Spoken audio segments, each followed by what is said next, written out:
Hey y'all. So I'm not planning on this being as comprehensive as my Reader Killmonger guides. However, I've just been playing around with Odin a ton lately, and I cannot get over how much fun I'm having with him and how incredibly effective he feels. I mean, this is another champion, kind of fits into my brand, right? This is another pre-fight champion, like Reed. Wait, you can actually fight with him? But I am, and I'm loving it. You can tell by my last screenshot and by this one, I do not have him awakened at all, which means that I feel like I haven't fully explored him because anything that this does right here, I don't have access to. I personally think that his dupe is pretty bad. I mean, without actually playing him with it, I can't know for sure, but even without Odin Sleep, he starts with a much larger Fury buff than he can gain under these conditions, permanently. A much larger armor up. And those amounts of physical and energy resistance, and that tiny amount of critical resistance, even at SIG 200, is just not going to save anyone. So, as far as I can tell, the primary use of his signature ability is to enhance his special 2, and we'll get to that, but I don't really think it's important. With that said, looking at this is the big thing, Odin Sleep.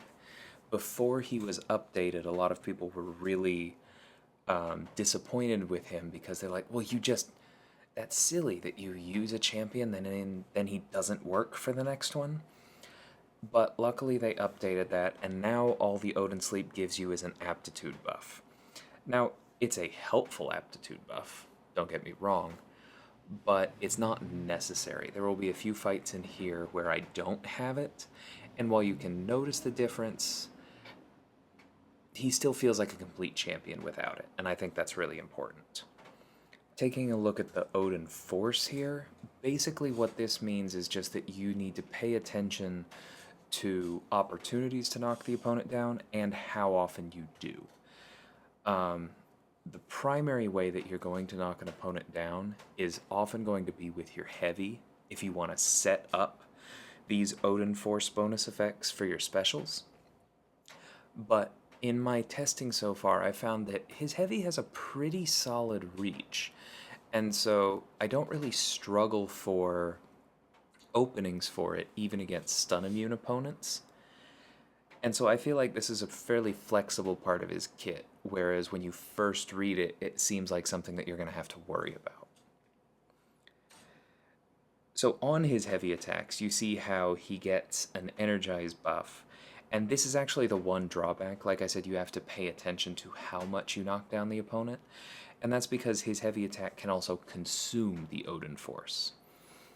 And that's not that bad a thing, because then when this happens, you're just going to get a bunch of energized buffs instead of one, and that heavy attack that consumes the Odin Force will itself knock down the opponent, and so you're going to get one back anyway. And that's kind of a common theme. Every time you consume an Odin Force, it's either going to be with a heavy or a special, and both of those knock the opponent down, usually. And so you'll kind of get a refund of half. So basically, once you throw those first two, once you cause those first two knockdowns, unless you yourself get knocked down, you'll always be one heavy or one special away from having Odin Force available. So it really doesn't feel like it's that difficult to keep track of. So this right here is the thing that I think I personally overlooked a little bit when I first read Odin's kit, which is that while in striking distance, pause the duration of all of his personal buffs. This means that if you stay aggressive all the time, all of Odin's buffs are potentially infinite, which sounds ridiculous because it is. Now, of course, the drawback is that you are going to eventually have to bait out specials. But the thing is that for a lot of special animations, striking distance does not mean striking. And so there are going to be a number of times in here where I'm going to show you that I am intentionally playing my special evades more carefully to make sure that I am staying close to the opponent for more of the animation and getting more time on my buffs. This is something you probably have to consciously do because often our instincts during enemy special attacks are just back up, back up, back up. Oh god, don't hit me, back up. But if you can get away from that, then he has a lot more uptime than this feels like.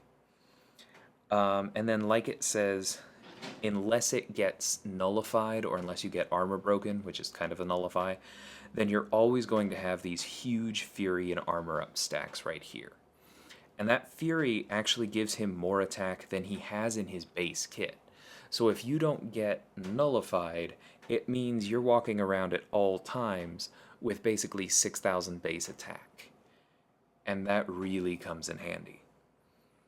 So the special attack 1 is where I feel like most of his actual utility comes from, because there are a lot of other parts of him that I feel are just well built, but this is the one thing I can point to where it's like, oh my god, I'm so glad I have this. And that is that he gets this True Strike buff, and then he of course can keep it up for significantly longer than 10 seconds by staying close to the opponent within striking distance, like I just talked about. You can also gain this Bulwark buff, increasing his block proficiency. That's nice, and I generally go for a second heavy before my special 1 to get access to it, but it's not the biggest deal in the world, because 716 block proficiency is just not that much, and Odin's block proficiency is naturally, on paper, fairly low, but what I've found is that unless you're fighting an opponent that has True Strike themselves, or crits through block, Odin's absurd armor rating, and the fact that he has a 10% perfect block chance on his base, which is very high relative to most champions in this game, I just don't take much block damage with him. And while the Bulwark buff helps that and just amplifies it, it's not necessary to it, because I find that most of that damage reduction is actually coming from the armor rating, not from block proficiency. So the special attack 2 here is probably the one that you've seen the most of if you've seen any Odin footage, because it makes for really great YouTube videos. You can do up to 25,000 and change damage for each unique buff on Odin. And Odin himself gets Fury, Armor Up, Amplitude, True Strike, Bulwark, Extend, and Energize. So that's 7, and then if you evade and get the Dexterity buff, then that's potentially 8. Because on activation, this special attack pauses all buffs on Odin until it ends, you actually can keep the precision from Dexterity up if you throw it right, which means you can do over 200,000 direct damage with an L2 against a sufficiently beefy opponent. However, I find in most fights that really isn't the important thing. It's certainly nice, and I'm going to link my solo of the Summer of Pain Darkhawk where that comes into play, but it's based on the opponent's max health, and so in many fights it doesn't scale to quite those ridiculous levels. However, it can still do a ton of damage, and the fact that if you have Odin Force on, it refreshes the duration of all buffs on you, that can be extremely helpful, because maybe your purpose in the fight that you're in is to keep True Strike up the whole time because you're trying to counter, auto block, or evade, and because of baiting specials and other things, you just don't think you're going to be able to keep it up all the way until the special 3, and you're worried that something bad will happen if you don't have it in gaining that last bar of power. Well, as long as you have Odin Force, you can throw the special 2, refresh the True Strike, and now you have 10 seconds plus all the time you keep it paused to get back up to the special 3, probably with Energize active. So I find that these two specials kind of link together well in terms of utility. So far, I think part of why I enjoy Odin so much is that it's a relatively simple kit, but it fits together really well. It has great what I call internal synergy. You'll see an ability over here that looks okay on its own, but it actually complements this ability over here, which complements this other one, and they all kind of tie together for a complete package. With that in mind, taking a look at the special attack 3 here, it copies your buffs, which is nice for a lot of reasons, because you don't have to have the buffs up currently, And if they're non-stacking buffs like True Strike or Bulwark, you actually don't get a copy of them. But because the Fury, Armor, and Amplitude all specify max stacks of 2, you do get extra copies of them, which means now, especially with the extra Amplitude, those Furies are taking your attack on every hit to close to 10,000. And because, like I said, you don't have to have the buffs currently up, if you've lost the True Strike, it comes back. If you've lost the Bulwark, it comes back, etc., etc. And also, if he has Odin Force, you get this Extend buff, which just makes buffs last longer. That's not a huge deal, because 25% on most of his buffs is only an extra 2.5 seconds.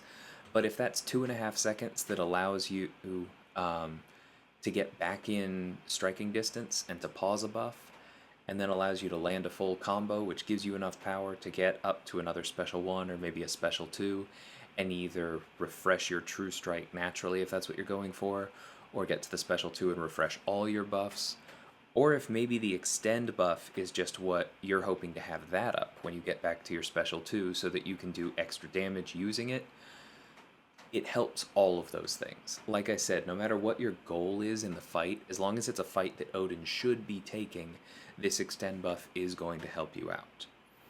However, I'm going to skip over his pre-fights, because this is what he was originally famous for, but none of them help him. They're important because if you bring someone along like Surfer, well, now you have another supercharged Cosmic that you can use while Odin takes his nap in between fights, so you have him at maximum output.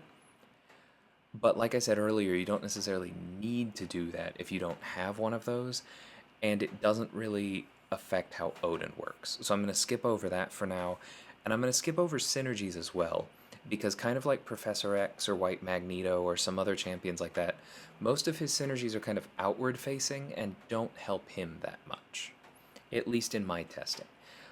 If you found some of his synergies particularly helpful, then let me know. I know that the Mangog one, I will say, is pretty good, but I don't have a ranked Mangog, and so I haven't really gotten time to delve into that. Plus, it seems mostly to amplify the special 2 damage, and like I said, I consider the L2 more of a showy option for big fights that you want to put online, rather than a key component of his kit for typical fights. And what I'm trying to show here is that Odin actually is good for everyday fights, and he's not just the 2-trick pony that you see sometimes where it's, oh, he has pre-fights and he can do massive L2s and Abyss, and that's it. So with that in mind, let's go ahead and get into some fights. This first one here is in AQ on map 7. This is the buffed up lane in tier 2.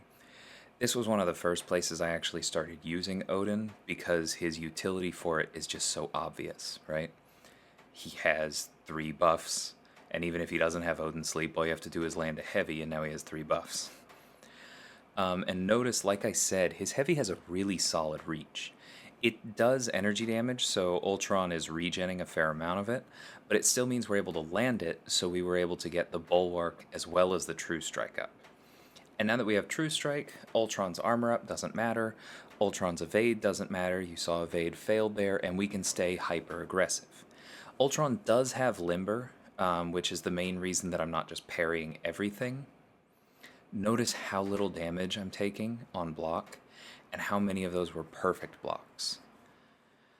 This fight was going quickly enough, I didn't bother going to the L3, and you saw how much the L2 did. Ultron regened part of it, but he can't regen the direct damage. And also notice that it refreshed our True Strike and our Bulwark. And that's that. Didn't even go to the L3. I mean, this was day 3, I believe, is when we run this particular modifier, so not the highest health pools, but starting to get up there. And I'm telling you from experience, that is quicker and easier than most other options I've used for this particular lane. In the same vein, this Punisher 99 fight, on the same path, is a royal pain in my behind every week. I used to take this mostly with Venom, and while he was solid for it, he just always took so much block damage, and I always felt like the fight went longer than I wanted it to, and then now I had to worry about healing up against Howard, or, do I have enough health to tank a couple L3s from Mordo? It was just always annoying. But you can see these special ones are doing almost nothing. And I didn't even throw the L1 to get the Bulwark buff. I mean, this is, like I said, this is just the base amount that his perfect block chance and that incredibly high armor drops the block damage. We picked up some healing by pushing to the L3, that's fine, but we still have access to the L2, and the fight's over. Like, this is just so much simpler than other options I was using, and on top of that, I said I wasn't going to talk too much about the pre-fights, but I use his pre-fights on Voodoo, so that now Voodoo is doing damage right from the start, and I don't have to worry about Loa luck to get a bunch of his power burns up. He just works for Buffed Up the whole way. I mean, he has made my life so much easier in AQ so far. So I am going to show you one actual damage showcase, and that's this fight here, which is the previous week where my Odin was actually still rank 2, as it just told me there. I did not have Odin sleep, and this is against that Gambit mini-boss at the end of map 7, who still has his link up, meaning that he's reducing my attack by 50%. This is kind of like the worst possible case for Odin. As you can see there, we're doing like pennies on our basics, at least until that crit. Now we're doing a bit more here, especially because I'm also playing into the juke node, and therefore jumping my attack a bit that way. But this is kind of all the cards stacked against him. This is a champion where I have to back away for that special, although, like I said, I'm staying as close as I can for much of the animation. No, I didn't. Okay, yeah, so I went for the special 3 instead because I knew this was going to be a long fight. I can just get him to throw this. But one thing that I suspected was that using the L2 would be effective not only because this Gambit has a decently high health pool, but also I suspected that the direct damage was going to ignore the attack reduction because it's not based on attack, right? It's based on the opponent's max health. And that means that I actually have a really good tool for bursting down this otherwise annoying opponent that's getting in my way. And there we go, 52,000 direct damage. I feel like, okay, now we're cooking with gas. It's been almost 2 minutes, but for anyone who's taken this fight with the link up, you know that that's not exactly odd. Like, they give you 15 minutes for these fights, and you definitely don't need it, but at the same time, sometimes they're slow. And Odin's making pretty quick work of this. And more importantly, kind of like I talked about with the previous one, even without his amplitude, and here, even at rank 2, he's taking very, very little damage, even though I'm not doing really anything to minimize block damage. So even though this character has, on paper, terrible stats, he has like a really low crit rate, he has fairly low block proficiency, the other parts of his kit come through and just make him shine. So I mentioned that the L1 I feel like is his biggest piece of utility, and I'm going to show that off here. Notice the heavy counter, like I said, very reliable option. So we're going to have to block this because we went unlucky, but we take basically no damage from it. There is that evade, which is why I wasn't finishing my combos, but we have Odin Force and now we have the True Strike, so Domino's not going to be able to evade. That can crit fail, of course, but there are basically no good cosmic options for Domino except like Corvus with True Strike, and things can still go wrong and he's painful without the proper setup, and I just don't run the Recoil Tree Masteries, so I don't like him. But notice how I'm staying in close here to try and keep the buffs paused as much as possible. I am going to lose it here, but as long as I play careful, like I said earlier, I can get it back after I've pushed to the special 3. Only went for 1 there because evades become more dangerous the closer you are to their wall, because sometimes they can kind of back up mid-animation and catch you faster than they normally would. If you've ever felt like you were playing carefully and gotten hit by an evade at the far wall, that's probably why. So we're staying back here because our dex is going to fail if we're too close.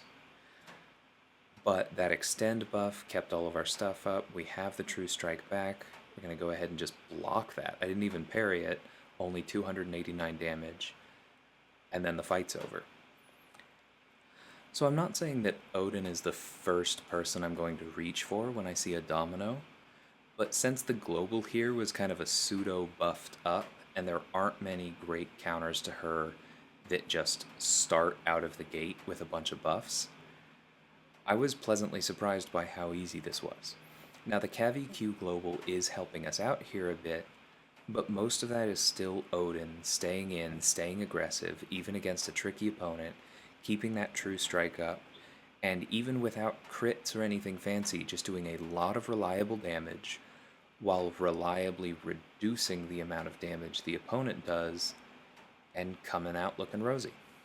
Along those lines, we have this Nick here, who's also in the CavEQ, and therefore you need a bunch of buffs, and a lot of Nick's usual counters aren't rolling around in buffs. Odin is, of course, but some of the things that Nick can do should run counter to his kit.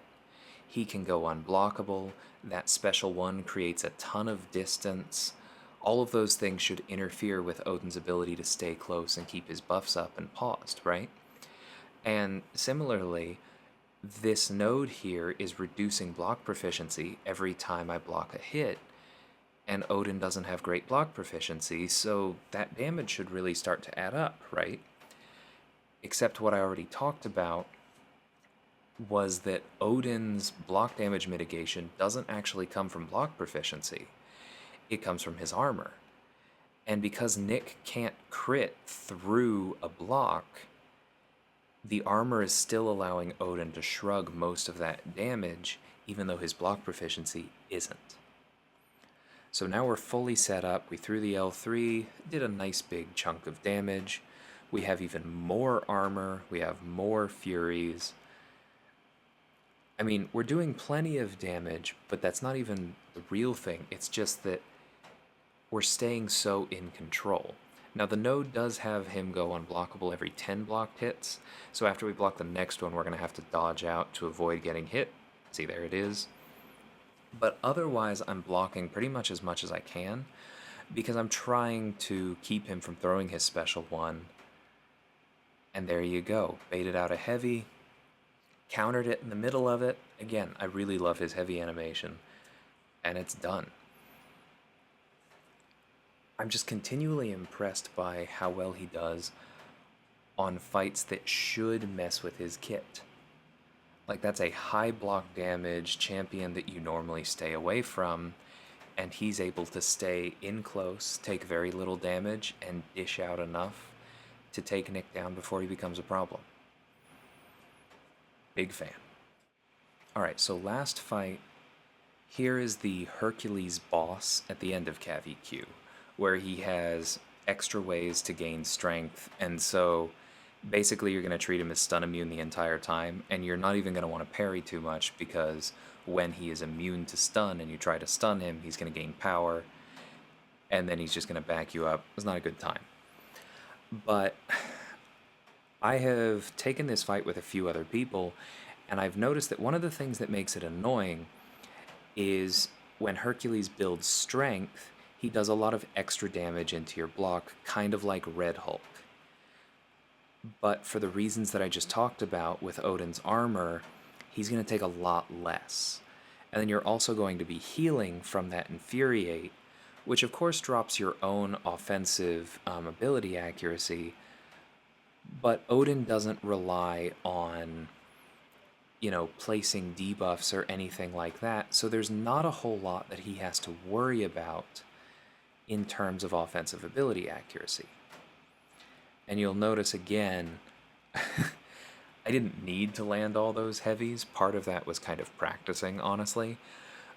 But I was able to stay close to Hercules through most of his special animations, then back up and then land that heavy because it has such a nice reach, keep all my buffs up, stay on top of my Odin Force, and just do a reliable amount of damage, and also knock him down because we need to do that to get around the node he has on him.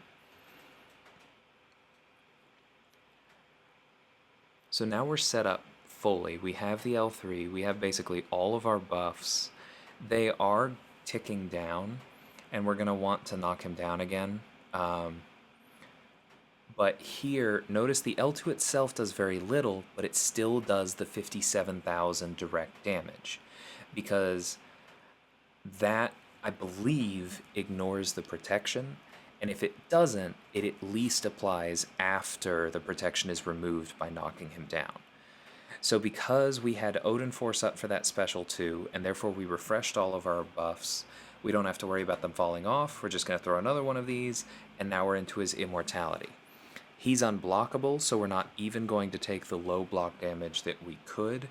We're just going to stay close, but not too close, and keep hitting him. And honestly, this was the easiest Hercules takedown I've had out of all the times I've run through him. I mean, I hope you noticed at the end there, I literally had 100% health. It wasn't a full yellow bar because it was probably like 99.8%, but almost full. Despite fighting a defender who can really punish you through your block and juiced up with all of the CavEQ attack values and all that kind of stuff. I think that's what keeps blowing me away about Odin, is that I thought he would be okay in a lot of places. Or I thought he would be okay in a few places. And what I'm coming away with is that he's really solid and reliable in a lot of places. Like I said, you put out more damage than you would think, and you take less than you would think. And all the while having some nice little sprinklings of utility, more than a lot of cosmics, just kind of take him over into... I won't say he's my favorite cosmic, because Hyperion still exists, and I'm holding out hope that he's getting added, but he's probably my second favorite right now. I have a rank 3 Cosmic Ghost Rider, and I put Odin on the team first. Yeah. Anyways, I hope you guys found this interesting. I hope maybe it either opened your eyes to Odin or showed you something about him that you'd overlooked, or that you already love Odin and you just loved seeing somebody else talk about how awesome he is. But tell me your thoughts on him. Are any of you playing him? Like I said, this is kind of a preliminary look. I haven't had him for very long. So if there's something that I did wrong, if there's something I'm missing, or if there are just uses that I didn't cover that you're really excited about with your Odin, let me know in the comments. And let me know if you would like to see another video in the future if I can come across some other uses for him. Hope you guys enjoyed this one. I'll catch you next time.